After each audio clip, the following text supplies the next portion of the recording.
Isaías 65:24. Isaías 65:24. Dice Dios: y antes que clamen, responderé yo. Mientras aún hablan, yo habré oído. Otra vez. Y antes que clamen, responderé yo. Mientras aún hablan, yo habré oído. En el libro de Efesios, en el capítulo 6, el versículo 18, Efesios capítulo 6, versículo 18, dice: orando en todo tiempo, con toda oración y súplica en el Espíritu, y velando en ello con toda perseverancia y súplica por todos los santos. Efesios 6, 18. Nuevamente, orando en todo tiempo, con toda oración y súplica en el Espíritu, y velando en ello con toda perseverancia y súplica por todos los santos, por todos los santos. ¿Cuál es la exhortación que el Señor nos está haciendo hoy a través de la palabra? Él nos exhorta a orar. ¿Qué es la oración? Un creyente que ora es un creyente fuerte. Una iglesia que ora es una iglesia fuerte y poderosa. Los grandes conflictos y las grandes dificultades por las que nosotros atravesamos se pueden superar. Y una manera para superarlas es a través de la oración. Y en esta mañana quisiera que miráramos en la Biblia casos específicos donde la oración fue la llave o la clave para resolver los grandes conflictos de la vida del hombre. Pero la exhortación de Dios para nosotros es la oración. ¿Qué es la oración? La oración es la voz de la fe. La fe clama, y el clamor de la fe se llama oración. La oración es la necesidad pidiendo ayuda. La oración es la necesidad pidiendo ayuda. La oración es la manera como nosotros activamos nuestra relación con Dios. Orar es relación. Y la relación es sobre la base del amor, sobre la base de la compasión. Muchas personas saben que Dios todo lo puede, pero muy pocos están conscientes que Dios quiere ayudarlos. Una cosa es tener fe en el poder, otra cosa es tener fe en el querer de Dios. Dios es todopoderoso, Dios es omnipotente, pero el hecho de que usted crea que Él es el todopoderoso no representará mayor cosa a menos que usted crea que Él, el todopoderoso, está interesado en ayudarlo. En el capítulo 1 del libro de San Marcos, el verso 40 en adelante, la Biblia nos habla de un hombre que estaba pasando tal vez por la crisis más difícil de su vida. Todos en la vida tenemos dificultades, todos en la vida pasamos por problemas, todos nos enfrentamos a momentos difíciles, no hay excepción. Tal vez usted tenga un problema en estos días y no ha podido solucionarlo. Es posible que usted piense que solo a usted le pueden ocurrir esas cosas. Pero quiero decirle que a todos nos ocurre, a todos nos pasa. Los problemas de la vida son una constante y a la vez es el material que Dios pone a nuestra disposición para forjar nuestro carácter y para que podamos nosotros entrar también en otros niveles. El hombre de Marcos, capítulo 1, verso 40, estaba pasando por su peor problema. ¿Cuál era el problema de este hombre?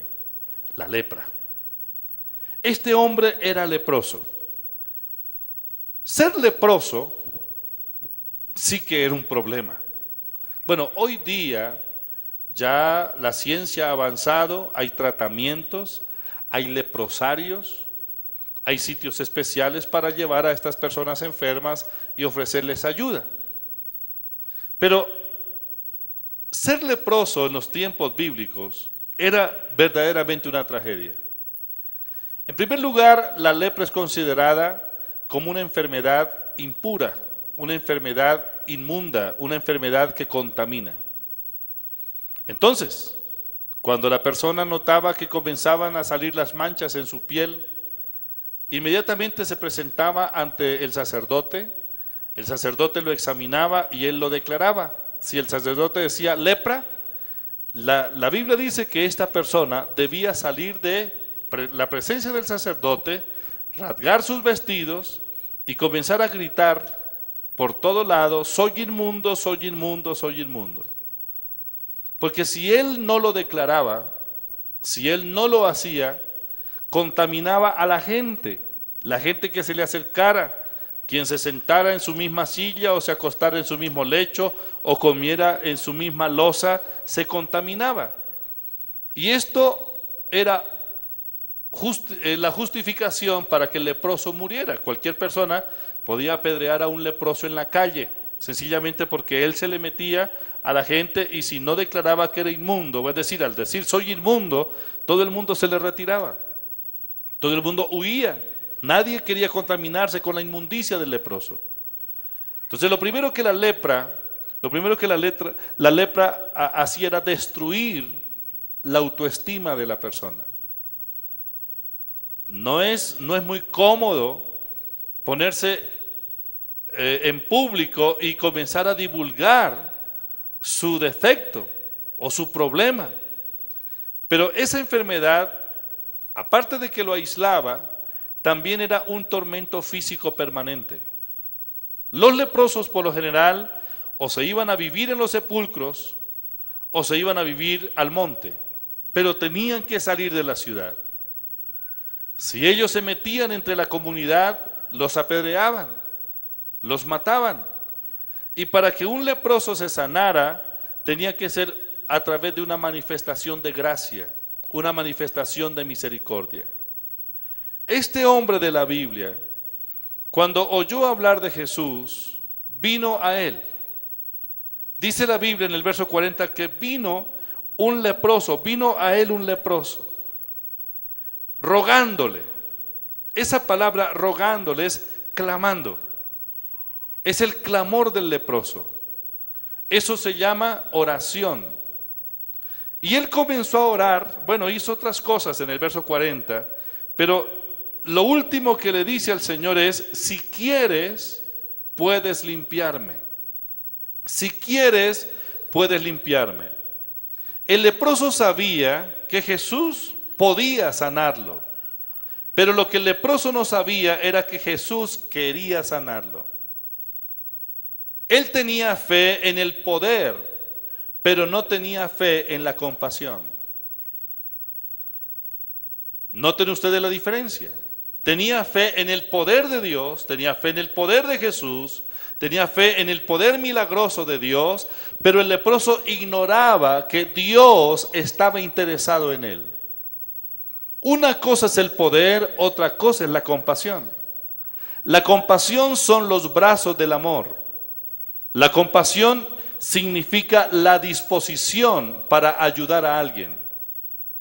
Cuando hay compasión, se presta ayuda. Y la ayuda no es porque la persona merezca la ayuda. La ayuda es la manifestación de gracia, la manifestación de compasión del corazón del hombre que puede hacerlo.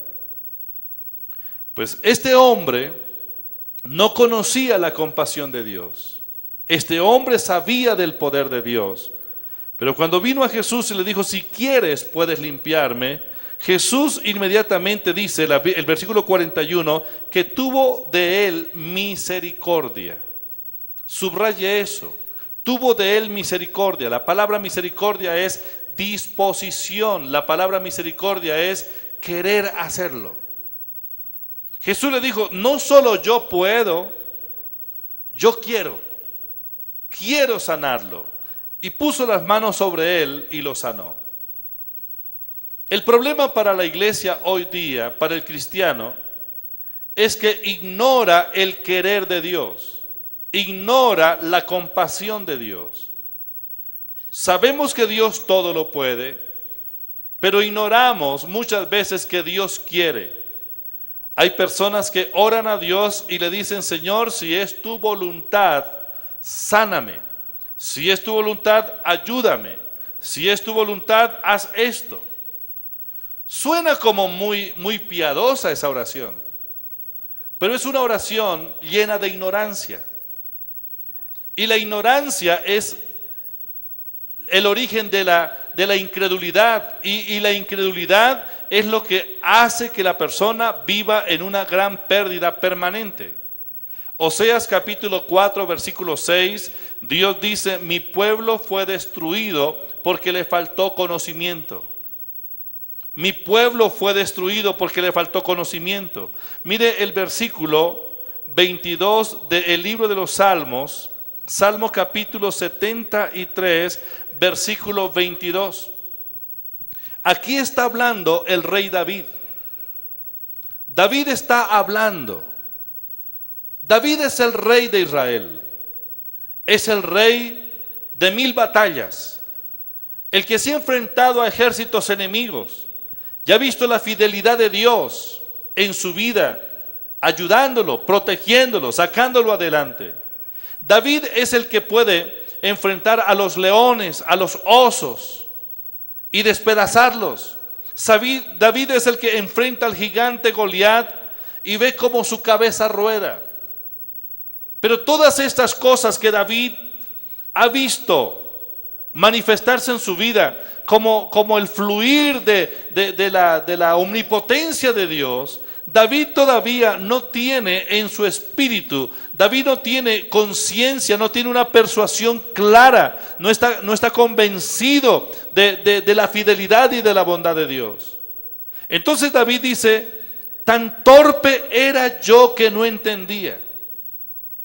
Estoy en el Salmo capítulo 73, versículo 22. Tan torpe era yo que no entendía. Era como una bestia delante de ti. Suena muy fuerte esa palabra. Es muy fuerte esa palabra. Pero David dice: mire, todo lo he llevado hasta este momento por instinto, mas no tengo una revelación, mas no tengo sabiduría. No tengo el conocimiento, he sido un torpe. He vivido dentro del formalismo, he vivido dentro de la tradición, he vivido dentro de la norma. El problema es que la norma, lo que se ha establecido desde el punto de vista religioso, nos ha controlado y muchas veces, según lo que dice David aquí, en la torpeza seguimos a Dios, pero no es por la relación de amor, sino más bien es por el miedo. Hay gente que busca a Dios es por físico miedo. Miedo. Porque ha oído: si usted no busca a Dios, le va a ir mal. Si usted no busca a Dios, puede ser cortado. Si usted no busca a Dios, bueno, un poco de cosas. Entonces la persona, con ese temor, con ese pensamiento, viene a Dios, y la relación que tiene con Él no es relación, sino más bien un acercamiento con base en el miedo. Y David dice: yo era tan torpe que no entendía, era como una bestia delante de ti. Si usted mira el Salmo capítulo 32, el Salmo capítulo 32, no se pare, es decir, no pierda el texto del Salmo 73, solo miremos el Salmo 32 para mirar lo que David afirma. El Salmo 32 dice en el verso 8 y el 9: te haré entender y te enseñaré el camino en que debes andar. ¿Quién está diciendo esto? Dios. Dios dice: voy a abrir el entendimiento, le voy a enseñar el camino por donde debes andar, sobre ti fijaré mis ojos. Y Dios dice: no seáis como el caballo o como el mulo sin entendimiento, que han de ser sujetados con cabestro y con freno, porque si no, no se acercan a ti. No seáis como el caballo, como el mulo. Y David dice, era como una bestia delante de ti, es decir, sin entendimiento, muy torpe, porque todo lo que hice fue por instintos, mas no fue por la revelación. Bueno, cuando a la bestia le aprietan un poco el freno y ella siente el dolor ahí en su boca, sencillamente ella obedece. Pero ella obedece no porque entiende, obedece porque le duele. Obedece porque hay algo que le está molestando. Entonces ella tiene que ir para ese lado por donde el arriero quiere. Pero nosotros no somos ese tipo de criaturas. Y David dice, yo era muy torpe. El espíritu de torpeza tiene que salir de nosotros. La torpeza es la causa de la gran pérdida. La falta de conocimiento, la falta de sabiduría nos lleva a el desastre. Mi pueblo fue destruido porque le faltó conocimiento. Mire, ¿cuántas personas hoy están diciendo por torpe, por insensato, perdí?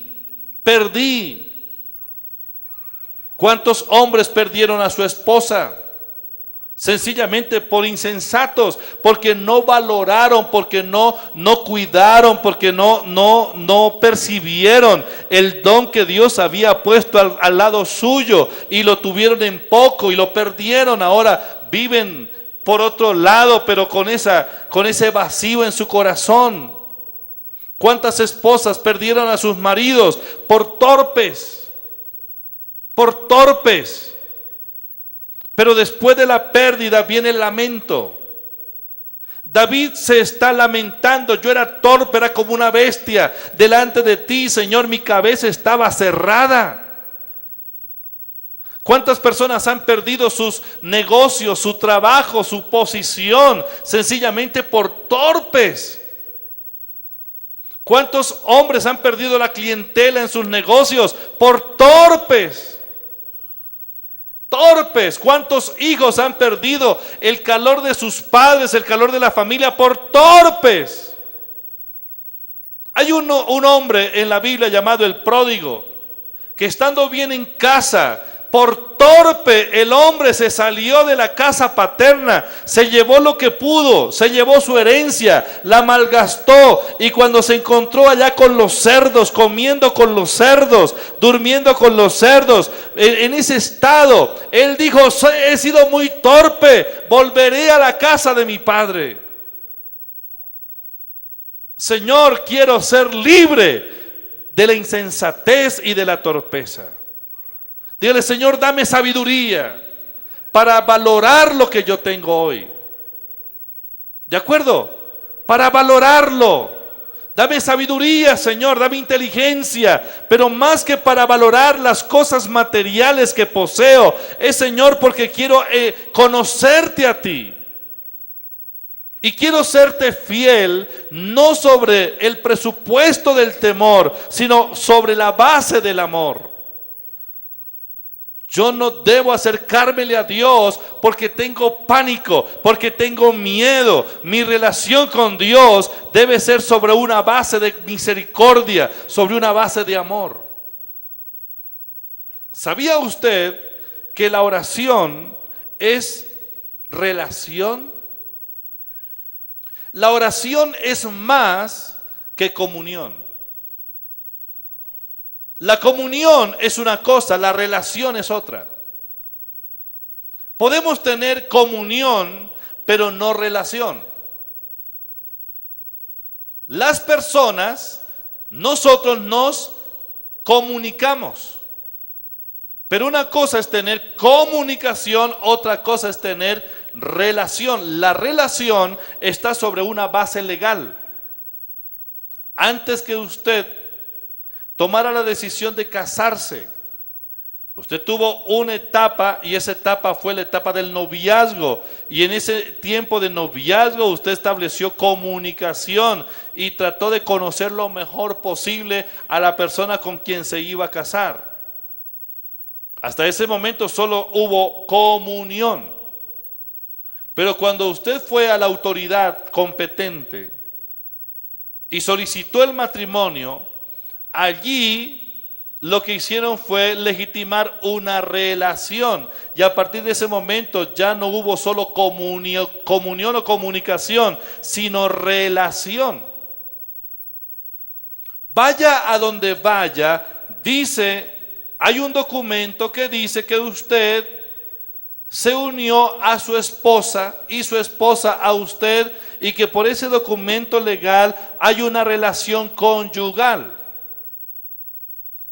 A veces en el transcurso, la relación, o mejor, la comunión entre la pareja se ve afectada, aunque la relación se mantiene.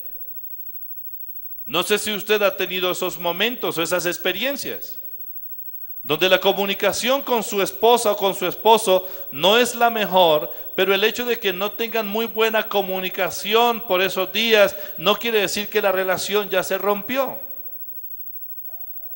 No, legalmente ustedes siguen siendo marido y mujer, esposo y esposa. Un hijo puede romper comunión con sus padres, pero no relación. A donde quiera que vaya el hijo o la hija, puede ser que viva en el extremo del mundo y que no haga ningún tipo de llamadas o comunicación, pero el hecho de que esté por allá perdido no quiere decir que haya roto la relación. No hay comunión, pero sigue habiendo relación. El hijo pródigo se fue, no había comunicación. El padre estuvo todo el tiempo pendiente de en qué momento llegaría el pródigo. El pródigo no se comunicó, pero siempre mantuvo una relación. El hecho de que el muchacho le dijo, padre, me voy de la casa, no quiere decir que perdió la relación, porque ese muchacho a donde quiera que fue, aunque estaba con los cerdos, pero él mismo llevaba los genes de su padre. Y eso no se puede borrar. Eso no se puede borrar. Hay una relación padre e hijo. Aunque no haya comunión, pero sí hay relación. Yo quiero decirles que el día que usted y yo aceptamos a Cristo como nuestro Salvador personal, ese día el Padre nos engendró. San Juan capítulo 1 versículo 12 dice, mas a todos los que lo recibieron y los que creen en su nombre, le dio potestad de ser hechos hijos de Dios, los cuales no son engendrados de carne y sangre, sino de Dios, del Espíritu de Dios. Usted fue hecho de nuevo. Aunque tiene su mismo cuerpo y el cuerpo no ha cambiado mayor cosa, pero su espíritu fue regenerado. Usted es un hijo, una hija legítima de Dios, no es un adoptivo. Usted es un hijo engendrado, un hijo legítimo, portador de la naturaleza de Dios. Usted porta la naturaleza de Dios. La naturaleza de Dios está en su cuerpo y está morando en su espíritu. Usted tiene la simiente de Dios incorruptible en su vida. Vaya a donde vaya, usted es hijo de Dios. ¿De acuerdo? ¿De acuerdo? Y esa relación con el Padre es sobre la base del amor. Yo no merecía esto. Mis pecados merecían la condenación. Yo merecía la condenación por causa de mi pecado. Pero Dios pasó por alto mi torpeza. Romanos capítulo 5 dice que el Señor no tuvo en cuenta nuestro pecado, nuestra transgresión. Aún siendo nosotros pecadores, Cristo murió por nosotros. El Señor pasó por alto la ignorancia. Dice la Biblia en el libro de Efesios, mi ignorancia el Señor la pasó por alto y Él lo hizo por amor. Él vino a buscarme no porque yo merecía eso, sino porque Él me ama, porque Él me amó y manifestó su misericordia y se interesó en mí y me dio su vida. Él no estaba obligado a hacerlo, pero Él me engendró porque quiso. Dios no me engendró ayer para quitarme la naturaleza hoy. No sé si me están entendiendo. Diga, yo soy hijo de Dios. Diga, soy hija de Dios. Levanten la mano los que saben que son hijos de Dios. Declárelo, soy hijo de Dios. Esto no es cuestión religiosa. Esto es cuestión de relación. Mi Padre Dios me dio su vida, me dio su naturaleza. Me engendró de nuevo. Tengo la vida de Dios. La oración es la relación activa entre el Padre y el Hijo. Es posible que la comunión esté un poco afectada. La comunión se puede afectar en muchas formas. Bueno, en el capítulo 1 de Primera de Juan, dice, si alguno no mantiene comunión los unos con los otros o con su prójimo, la comunión con el Padre no está bien. En Primera de Juan, en el versículo 5, del versículo 4, del versículo 5 en adelante, dice que la comunión con Dios se puede afectar cuando yo ando en pleito con mis semejantes. Estas cosas os escribimos para que vuestro gozo sea cumplido. Este es el mensaje que hemos oído de Él y os anunciamos. Dios es luz y no hay ninguna tinieblas en Él. Si decimos que tenemos comunión con Él y andamos en tinieblas, mentimos y no practicamos la verdad. ¿Qué es andar en tinieblas? Andar en tinieblas es tener la comunicación interrumpida con nuestros semejantes. Yo con usted no tengo relación, tengo comunión. Pero esa comunión se puede interrumpir. Si yo lo ofendo, estoy atentando contra la comunión. Si usted me ofende, hay un problema de comunicación, de comunión. Y si andamos con la comunicación interrumpida, no estamos en luz, estamos en tinieblas. Y eso es el pecado que afecta nuestra relación o nuestra comunión. Pero si confesamos nuestros pecados, Él es fiel y justo para perdonar nuestros pecados y limpiarnos de toda maldad. Y la sangre de Jesucristo nos limpia de todo pecado. Diga, de todo pecado. O sea que la sangre de Jesucristo es aplicada en nosotros para restaurar nuestra comunión. El pecado interrumpe la comunión con Dios, pero la sangre de Jesucristo fue derramada para limpiarnos de todo pecado, para restablecer nuestra comunión con Dios. Pero el hecho de que la comunión con Dios esté interrumpida no quiere decir que la relación se rompió. ¿No me entendieron? Porque la relación entre Dios y nosotros es de padre e hijos. Esa es la relación. Y es sobre una base legal. El pródigo siguió siendo hijo. Aunque no estaba en la casa, siguió siendo hijo.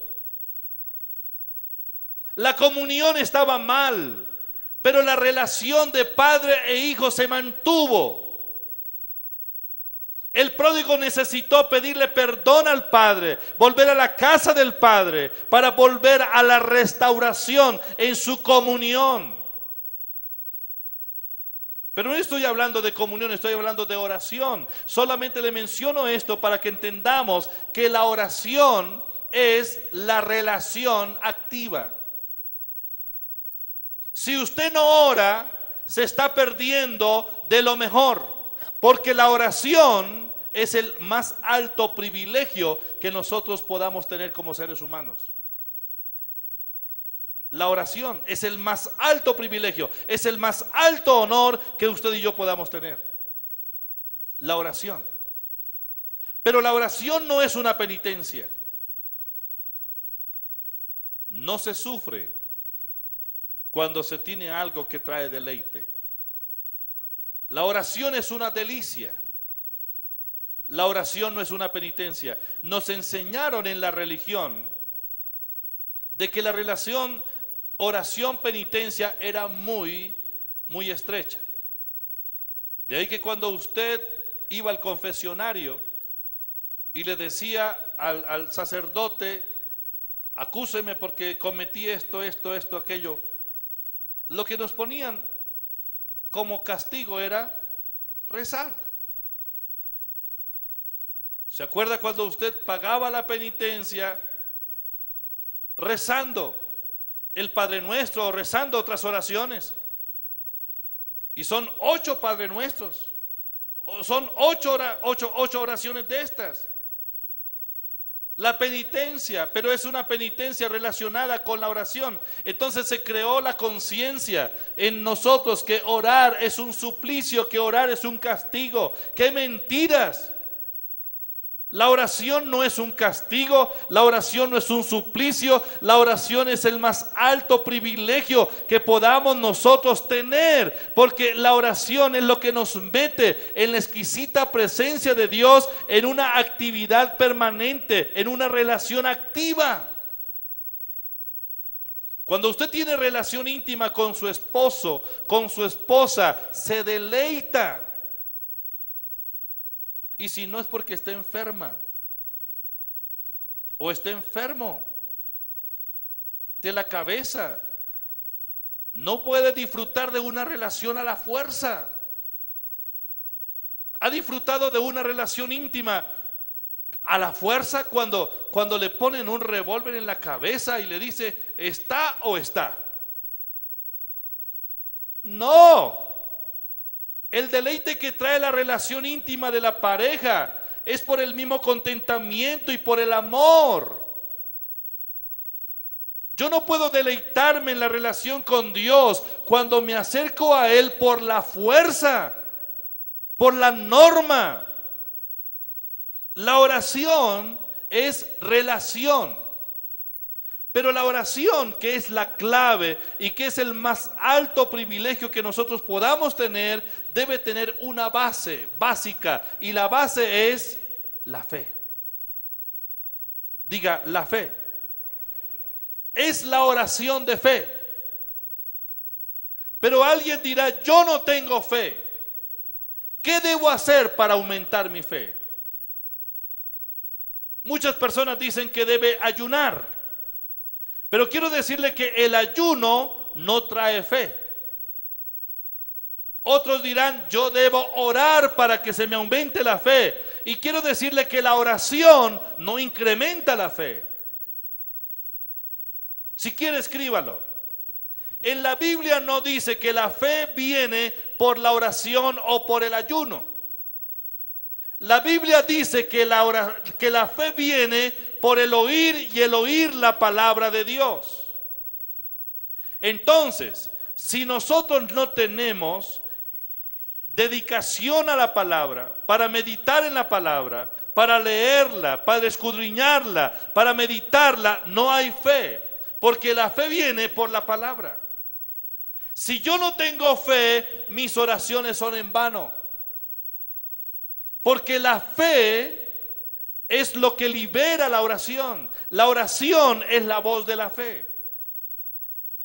Si yo pido, debo pedir con fe. En el libro de Santiago, capítulo 1, versículo 6, dice, pero pida con fe. ¿Qué es fe? Fe es seguridad. Fe es persuasión. Fe es convicción. Fe es confianza.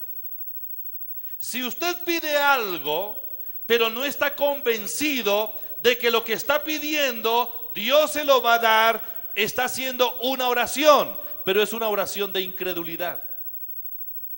Por eso muchas personas piden y no reciben, porque no están convencidos de que es la voluntad de Dios concederles la petición de su corazón.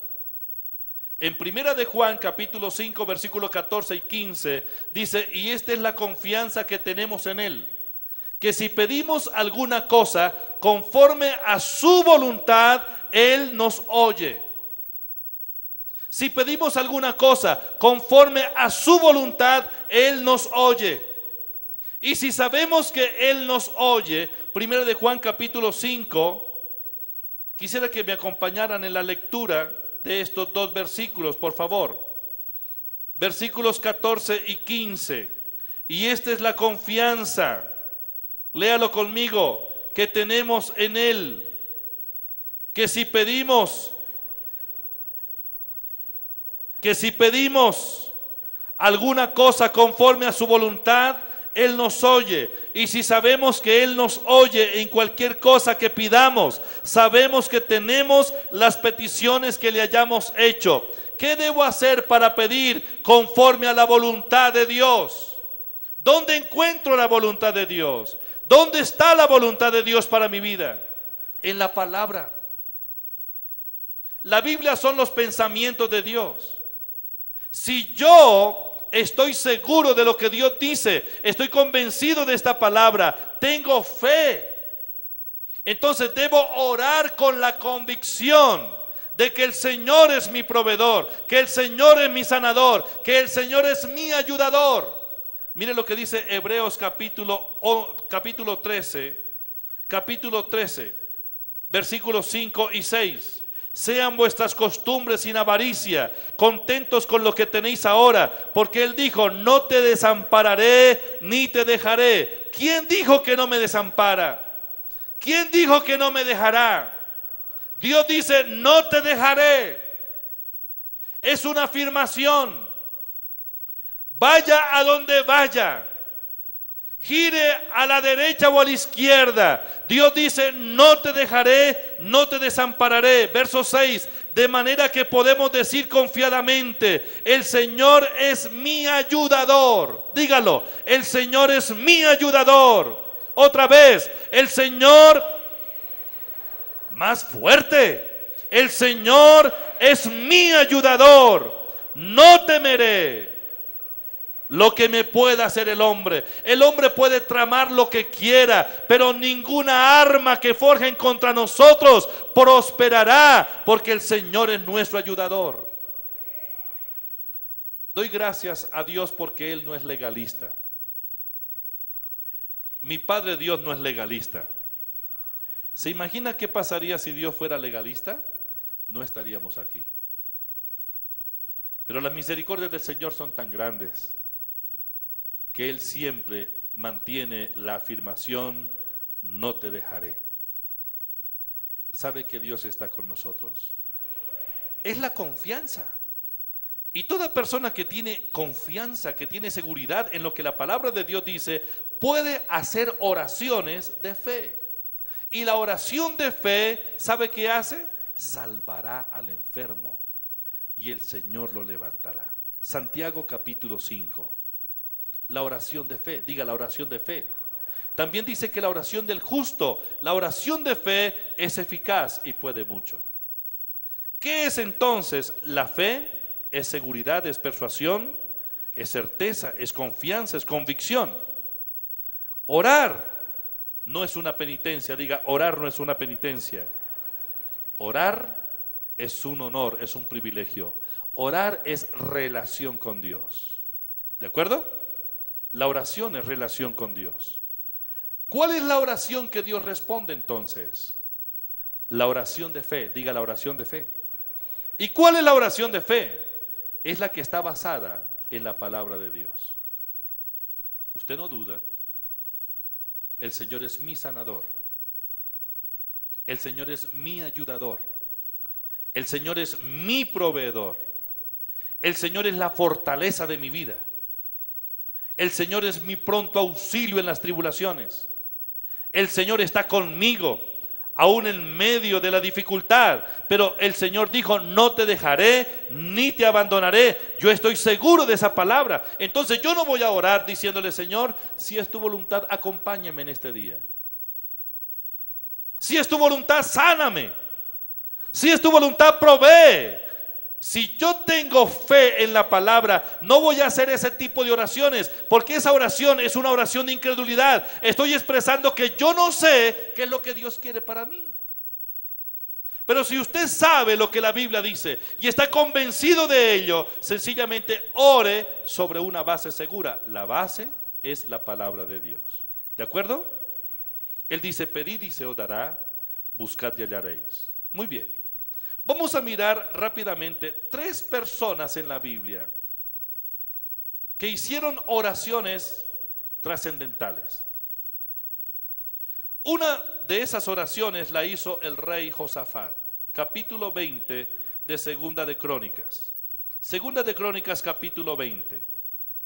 El rey Josafat era el rey de Judá. Este hombre había hecho reformas. Había logrado erradicar la idolatría, la santería del medio del pueblo. Había hecho cosas buenas. Y cuando una persona está haciendo cosas trascendentales, siempre los obstáculos son mayores. Este hombre fue amenazado por los ejércitos enemigos. Se unieron los de Moab, se unieron los de Amón, los del monte de Seir, se vinieron los de Siria. En aquel tiempo el ejército sirio era el más temible, era gente implacable. Que los sirios se pusieran en pie de guerra, las naciones temblaban. Pero no solamente venían los sirios, sino venían los moabitas y los amonitas y los del monte de Seir para invadir a Judá. Dice el versículo 3 del capítulo 20 de Crónicas que Josafat tuvo temor. Josafat tuvo temor. Físicamente él tenía razón para temer. Pero en medio de la aflicción, en medio del conflicto, él hizo algo. Convocó a los ancianos, convocó a los líderes, convocó a la gente para orar. E hizo una oración, usted la puede leer del versículo 4 al versículo 12 de este mismo capítulo, y la oración que hizo Josafat fue una oración basada en la palabra de Dios. Es una oración bíblica. Durante la oración Josafat le está diciendo: Señor, tu palabra dice, tu palabra dice, tu palabra dice, tu palabra dice. Josafat hace una oración y reúne a toda la gente, a todas las ciudades. Es una oración nacional. Es un tipo de oraciones. Oración congregacional. Mire, podemos hacer oraciones congregacionales, oraciones en grupo, como estamos aquí en esta mañana, pero también podemos hacer oraciones individuales. Solo que Josafat en este momento convoca a toda la nación a orar. Y la oración que hace es por la nación. ¿Se imagina si los cristianos oráramos como debemos hacerlo por Colombia? ¿Qué sería de nuestro país? Hay una nación en Asia llamada Corea del Sur. Es una oración que se levantó después de una guerra en los años 50. Después de la guerra, esta nación quedó en una situación muy difícil económicamente. La religión del Estado allí es el budismo. En medio de la guerra, con los enemigos al lado, que es Corea del Norte allá al lado, comenzaron algunos líderes a orar. Bueno, ellos todavía tienen a su enemigo respirándoles al lado y con amenaza. Pero los vecinos que dicen tener ya armas nucleares, ¿por qué no han podido invadir a Corea del Sur? En Seúl hay un río, rodea la ciudad, y al otro lado está la amenaza. ¿Sabe qué hicieron los cristianos? Hicieron grupos de oración. Y como no tenían sitios muy específicos para orar, construyeron las famosas montañas de oración. Tal vez usted ha oído la montaña de oración de la iglesia del pastor Cho, que es la que más conocemos. Pero cuando uno va a Seúl, se da cuenta que no es solo una montaña de oración. Por lo menos hay 500 montañas de oración alrededor de la ciudad de Seúl. 500 montañas. ¿Sabe qué hacen los coreanos? Orar. A cualquier hora del día usted va a una montaña de oración que está muy bien dotada. Levantan edificios en mármol de 20 pisos, son hoteles como 5 estrellas, a donde va la gente a tener sus retiros. Pero está la montaña debajo de los eucaliptos y demás árboles, y usted puede ver a la distancia algo allá. Uno piensa que es como una piedra, y se queda mirando una hora después, y allá ve lo mismo, el montoncito. Y después desaparece. ¿Sabe quién era el que estaba allí? Un hombre, una mujer de rodillas, orando. Hay coreanos que oran más de 8 horas diarias. Conocí uno hace poco, hace unas 3 semanas, dice que él ora 11 horas diarias. Yo no sé a qué horas ora, pero ora 11 horas diarias. Y dice, tengo un niño de 10, 11 años y ya ora 4 horas diarias. Hay gente que todo lo lleva a la oración y se resuelven los conflictos, es en la oración. Y yo creo que el secreto para Corea del Sur, en cuanto a su prosperidad en los últimos 50 años, convertirse en uno de los países líderes a nivel Asia y mundial, no es otra cosa sino la influencia espiritual a través de la oración. Hoy día más del 40% de los habitantes de ese país son cristianos. Las iglesias más grandes del mundo están en Corea del Sur, iglesias con más de 200,000 miembros. Más del 40% de coreanos son cristianos. Están mandando a más de 100 países misioneros. El país que más misioneros tiene en el mundo se llama Corea del Sur, y ellos están financiando con sus recursos la evangelización mundial. Hace años fue Estados Unidos quien mandó misioneros al mundo, pero hoy lo está haciendo Corea. 50 años atrás era un país tan pobre, tan pobre, tan pobre, pero hoy día es un país fuerte, económicamente estable, poderoso, pero ha sido la influencia de la oración. ¿Se imagina si en Colombia tomáramos en serio hacer oraciones, rogativas, peticiones por nuestros gobernantes, por nuestro país, por nuestra tierra? La Biblia dice en Crónicas 7:14, si mi pueblo se humillara y oraran y clamaran, yo oiré desde los cielos, dice el Señor, sanaré su tierra y perdonaré sus pecados. ¿Cuántos pecados nacionales? La corrupción, la violencia, narcotráfico y tantas otras cosas que han traído maldiciones sobre nuestra tierra. ¿Por qué como iglesia no tomamos en serio esto y comenzamos a hacer rogativas delante de Dios, a orar delante de Dios por la sanidad de Colombia? ¿Qué hizo Josafat? Josafat vio que estaba en peligro. Josafat dijo, no es posible que nos invadan, no es posible perder la identidad, no es posible quedar como esclavos tributarios de esas potencias. Y él resolvió el problema orando. Mire, hay momentos para orar, hay momentos para actuar, pero yo quiero decirle que si nosotros resolvemos en oración los conflictos, el diablo no podrá cometer o lograr su cometido con nosotros. Josafat oró. ¿Y sabe qué hizo Dios? Le envió un profeta. Y más adelante le dice, mire Josafat, no tenga miedo, no temas, porque no es vuestra la guerra, sino de Dios. Dios dice, no te dejaré ni te abandonaré. Hay otro hombre que hace una oración célebre, y me refiero a Job. Ya ustedes saben quién es Job, lo predicamos hace un mes aquí. Job es el hombre que cae en la aflicción.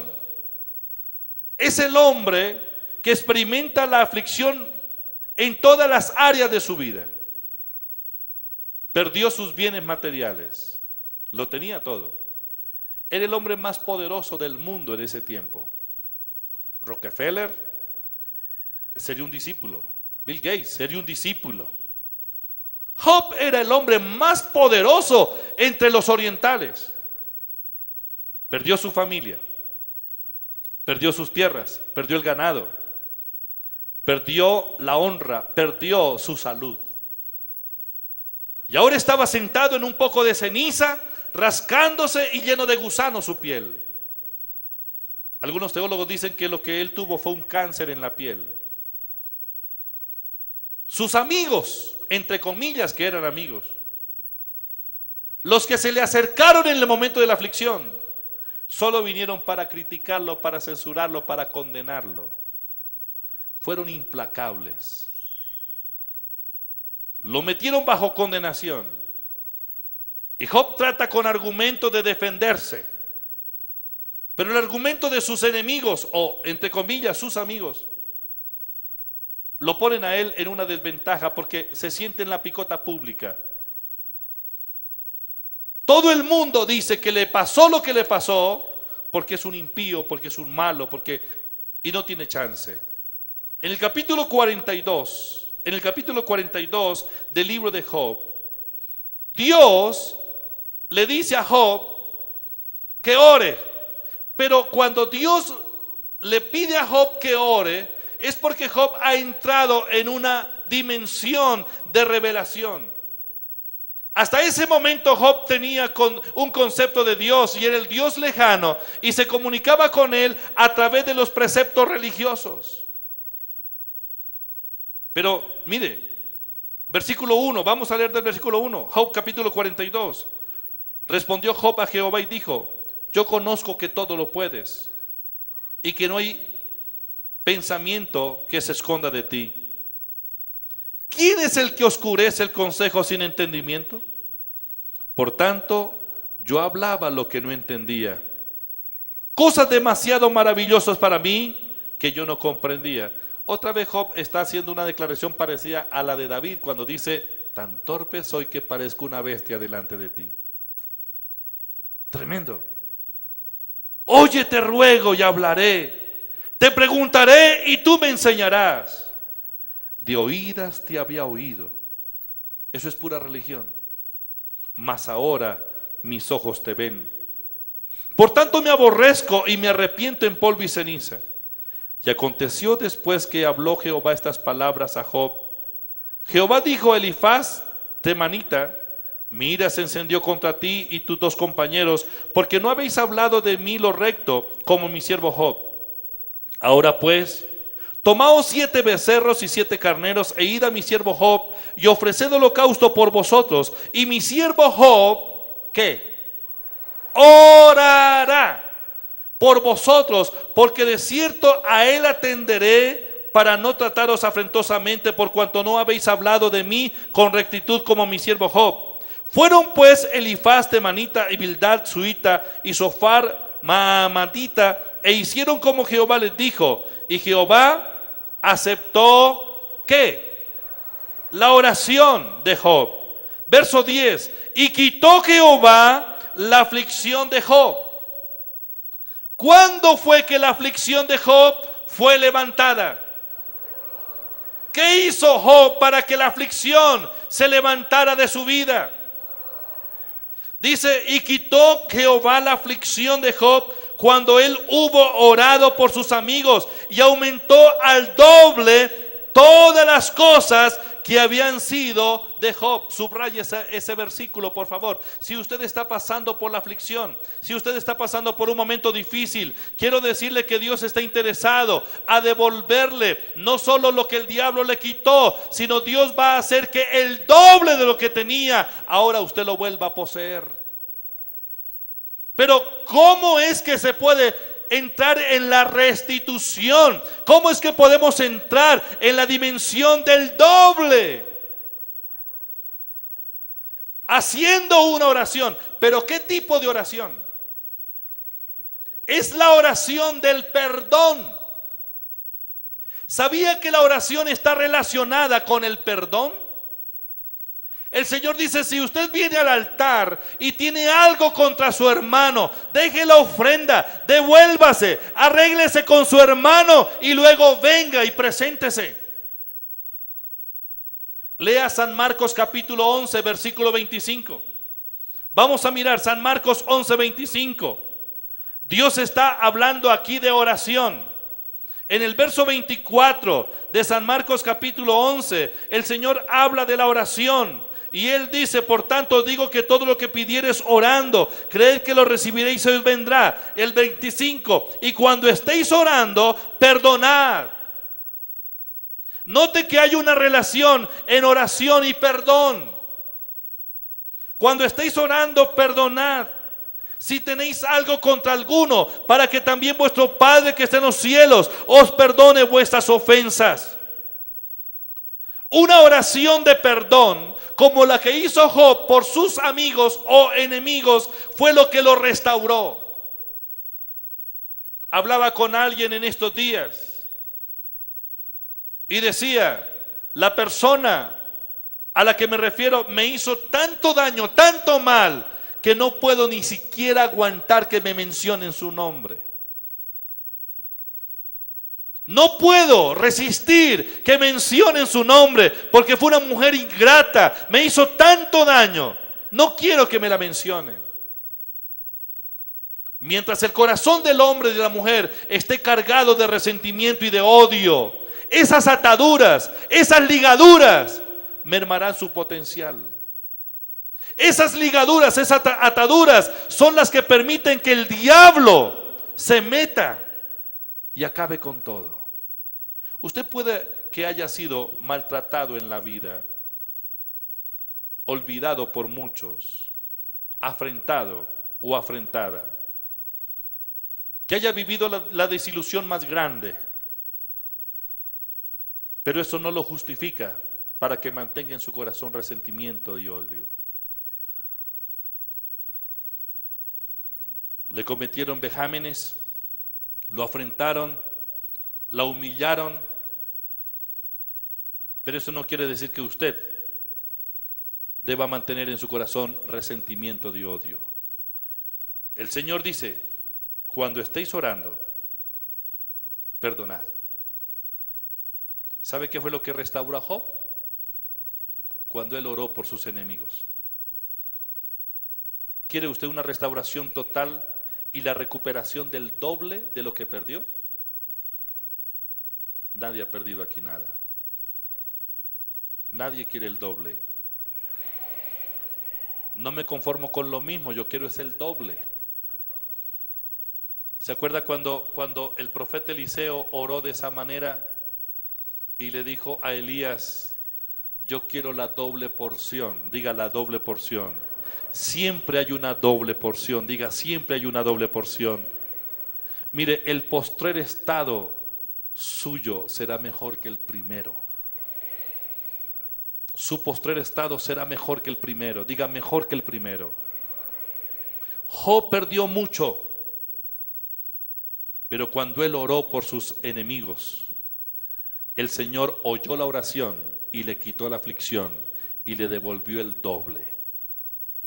¿Por qué Dios puso a orar a Job por esas personas? ¿En quién estaba pensando Dios? No solamente en los tres que lo habían ofendido, sino Dios estaba pensando en Job. Dios dijo, si este hombre llamado Job logra perdonar a sus enemigos, estoy seguro que abre la autopista, abre la avenida para que mi poder fluya, para que mi compasión fluya. Entonces cuando él pueda perdonar, cuando él logre perdonar a sus enemigos, el destructor, el diablo, ya no tiene derecho legal para seguirlo atormentando, porque la falta de perdón es lo que le abre la puerta al diablo. Perdone a las personas cuando usted ore. Oraciones poderosas deben estar sobre la base del perdón. ¿De acuerdo? Pero hay otra persona en la Biblia que también nos habla de oraciones célebres. Me refiero a Ana, primera de Samuel capítulo 1. Ana estaba en la aflicción.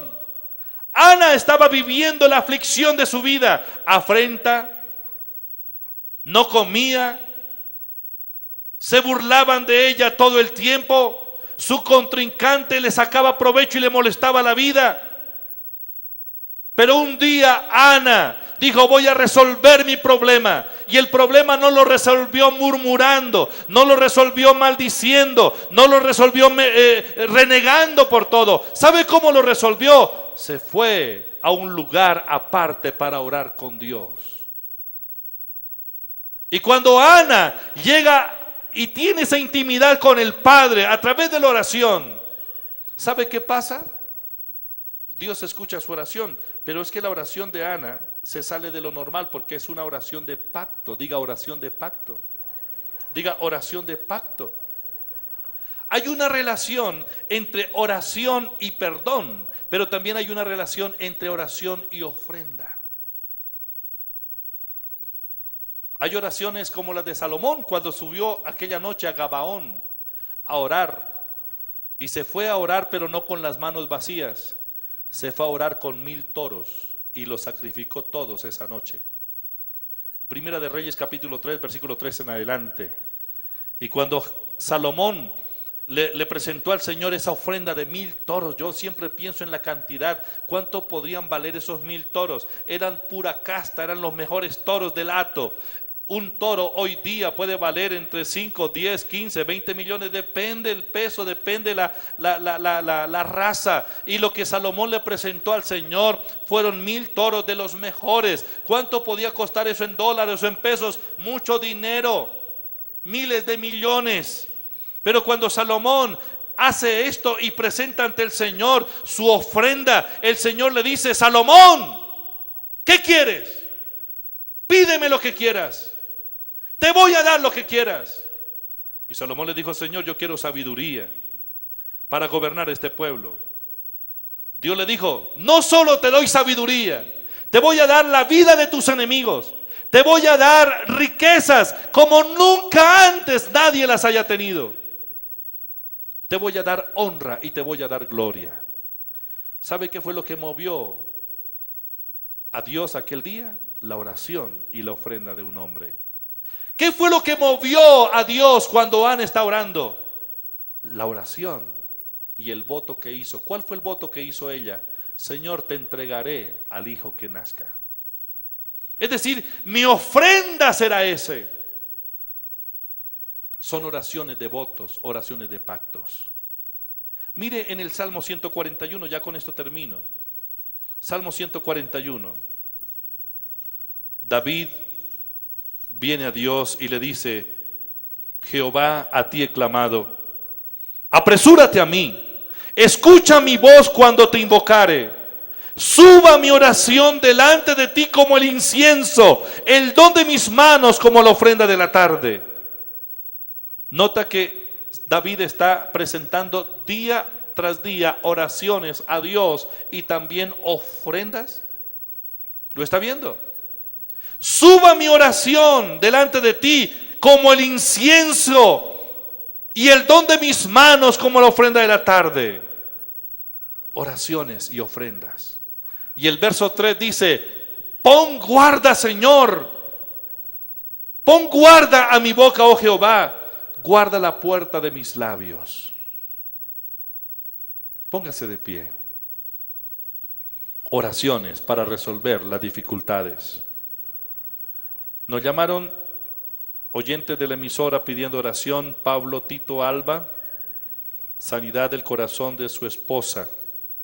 Aura Cubides, da gracias a Dios por la sanidad de Nicolás Rodríguez. Luz Elena Mesa llama desde Medellín, nos están escuchando en Medellín. A Luz Elena un abrazo por solución de problemas judiciales y prosperidad económica. Rosa Portilla llama por trabajo y pago de deudas y sanidad. Asunción Suárez por la recuperación y sanidad, restauración del hogar, liberación de Héctor Cetina. Rosalba Padilla por sanidad de diabetes, liberación, conversión y protección para Jaime y Germán. Refa Moscoso por sanidad de Juliana. Doris Martínez por sanidad de Doris. Y Yolanda Salamanca por bendición, trabajo y sanidad para Mardoqueo. ¿Oramos por ellos? ¿Quiénes están necesitando?